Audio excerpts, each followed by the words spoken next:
আপনাকে খুশ করে রাজি করে দিলাম সেবা করে নিজেকে জান্নাতের অধিকার বানাতে পারল না।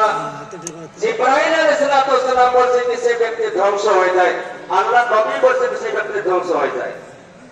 তিনি তো শ্রেণী ওনাদের সম্পর্কে বলা হয়েছে জিবরাইল আলাইহিস সালাম বলছে, হে নবী, আপনার নাম কোন জায়গাতে উচ্চারণ করা হয় এত কঞ্জুস মানুষ যে আপনার নাম শোনা পরে আপনার পড়তে সেই লোকটা দরুদ পড়ল না।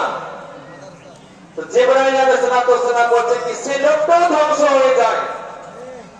এজন্য আমরা প্রথমে যে কোনো মজলিসে প্রথমে যদি আমরা আমাদের নবীর নাম শুনি তো কমসে কম প্রথমে সাল্লাল্লাহু আলাইহি ওয়াসাল্লাম বলতেই হবে।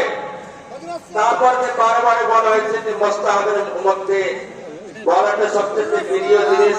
তো আমাদের নবীর নাম যখন উচ্চারণ হবে সবাইকে বলতে হবে সাল্লাল্লাহু আলাইহি ওয়াসাল্লাম। তো আমাদের নবী কোথায় বলেছিলেন?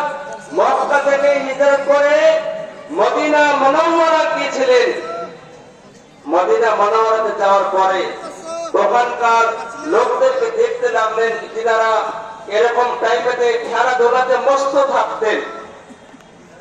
আল্লাহ নবী বললেন, মা হাযানিল ইয়াওমান, তোমরা এই দুদিনে কি করো?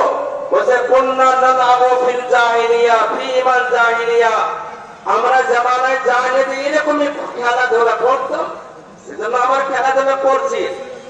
আল্লাহ নবী বলেন এখানে একটা জিনিস আছে, ওই জিনিসটা যখন বলার জন্য আজকে আপনার কাছে দাঁড়িয়েছে। আল্লাহ নবী বলেন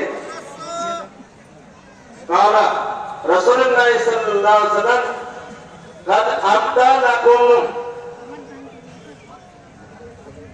আবদালাকুমুল্লাহু বিহিমা খায়রাম মিনহুমা ঈদুল আযহা ওয়া ঈদুল ফিতর।